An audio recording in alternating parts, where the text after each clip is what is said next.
माँ Bhavani dramatic club के अध्यक्ष श्रीमान त्रिलोचन जी से निवेदन करूंगा कि हमारे मुख्य अतिथि का हार डालकर स्वागत करें, अभिनंदन करें। वीर हनुमान की, लक्ष्मण जति की।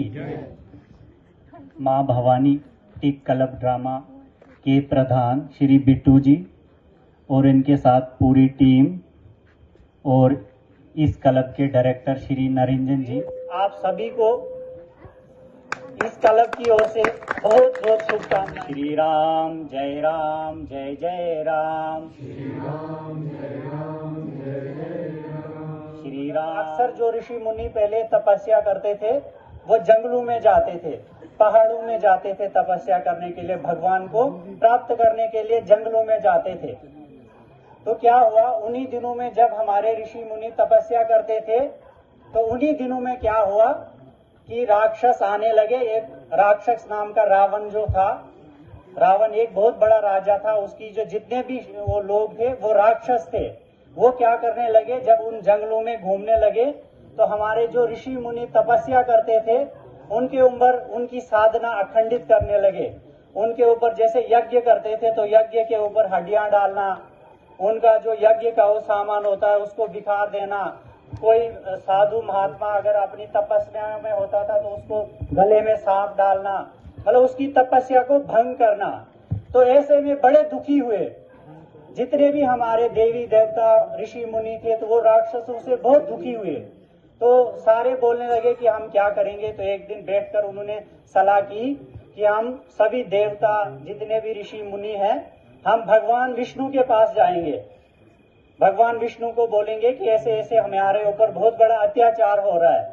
तो सारे मिलकर भगवान विष्णु के पास गए तो पूरी कहानी ये सुनाई कि ऐसे ऐसे हमारे जो यहाँ हम तपस्या करने जाते हैं या जो यज्ञ करते हैं उसमें, या हमारी जो बच्चियां हैं छोटे, राक्षसों का जैसे बहुत बड़ा अत्याचार होता था। तो ये सारा भंग करते हैं, तो इसके लिए आप कुछ न कुछ करो। तो ऐसा माना गया है कि जब जब भी कोई अत्याचार होता है तो भगवान स्वयं उस किसी न किसी रूप में जन्म लेता है। तो ऐसा विश्वास दिलाया भगवान विष्णु ने कि आगे आपका जो ये युग आएगा, 7वां अवतार मनुष्य के रूप में भगवान श्री राम लेंगे, विष्णु ही भगवान राम का अवतार लेंगे। तो ऐसे ही में दशरथ जी के घर में भगवान श्री राम जी ने जन्म लिया। तो भगवान श्री राम छोटे बालक थे, आहिस्ता आहिस्ता आहिस्ता जब बड़े हुए तो क्या हो, तब क्या करते थे कि जैसे एक व्यक्ति समझदार हो जाता था उसको गुरुकुल शिक्षा ग्रहण करने के लिए गुरुकुल भेजते थे।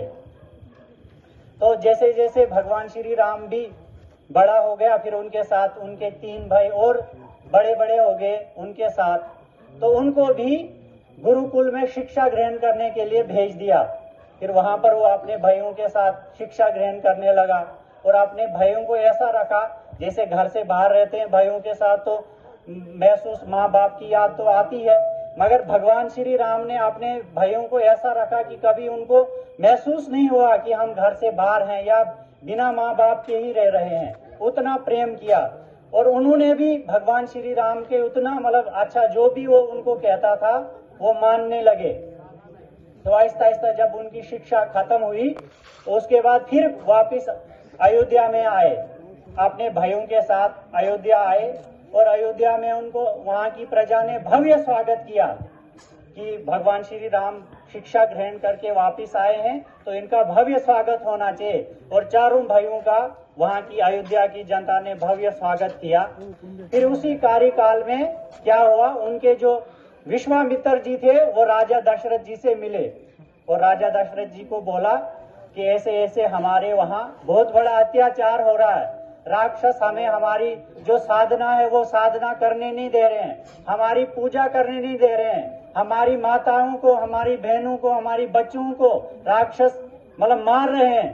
तो ऐसे में हमें भगवान श्री राम चाहिए जो इनका विनाश करेंगे। तो थोड़ी देर के लिए तो दशरथ जी मतलब ये चुप रह गए। कौन चाहेगा कि अपने बच्चे को मैं किसी युद्ध में भेजूं, कोई नहीं चाहता है। तो जब थोड़ी देर के बाद बोलता है ठीक है, बोला चलो राम को भेजता हूं, तो 3 बच्चे तो मेरे पास हैं, तो जैसे क्योंकि राम के साथ लक्ष्मण जी कभी भी नहीं रहते थे घर में, तो जैसे उनको बोला तो लक्ष्मण जी भी तैयार हो गए, बोला भैया मैं भी आपके साथ चलता हूँ, मैं भी यहाँ नहीं रहूंगा। तो भगवान राम जी ने लक्ष्मण जी को भी अपने साथ लिया। तो चल गए जंगल में जहाँ पर राक्षस बहुत बड़ा अत्याचार कर रहे थे। तो आहिस्ता आहिस्ता आहिस्ता आहिस्ता उनका वध करने लगे। वो वध करते करते राक्षसों का विनाश किया।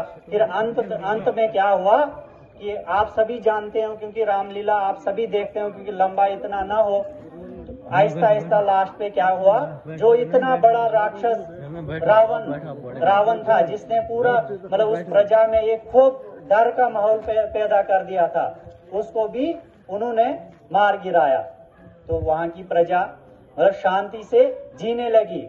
तो ऐसा ही जिस युग में भी मतलब अगर अधर्म होता है, वहां कोई न कोई मनुष्य के रूप में भगवान जन्म लेता है और उस अन्याय अत्याचार को खत्म करता है। हर युग में किसी न किसी भगवान ने किसी न किसी रूप में जन्म लेके अन्याय को अत्याचार को खत्म किया है। ड्रामेटिक क्लब के सभी एक्टर साहिबान को मैं इस वर्ष के दूसरे बिना बोलने के तालियां लगानी है, ठीक है। अनुज जी भी यहाँ पे आए। कलम में राम का रोल करते हैं रविंदर जी। उसके बाद मैं बुलाना चाहूंगा अंकित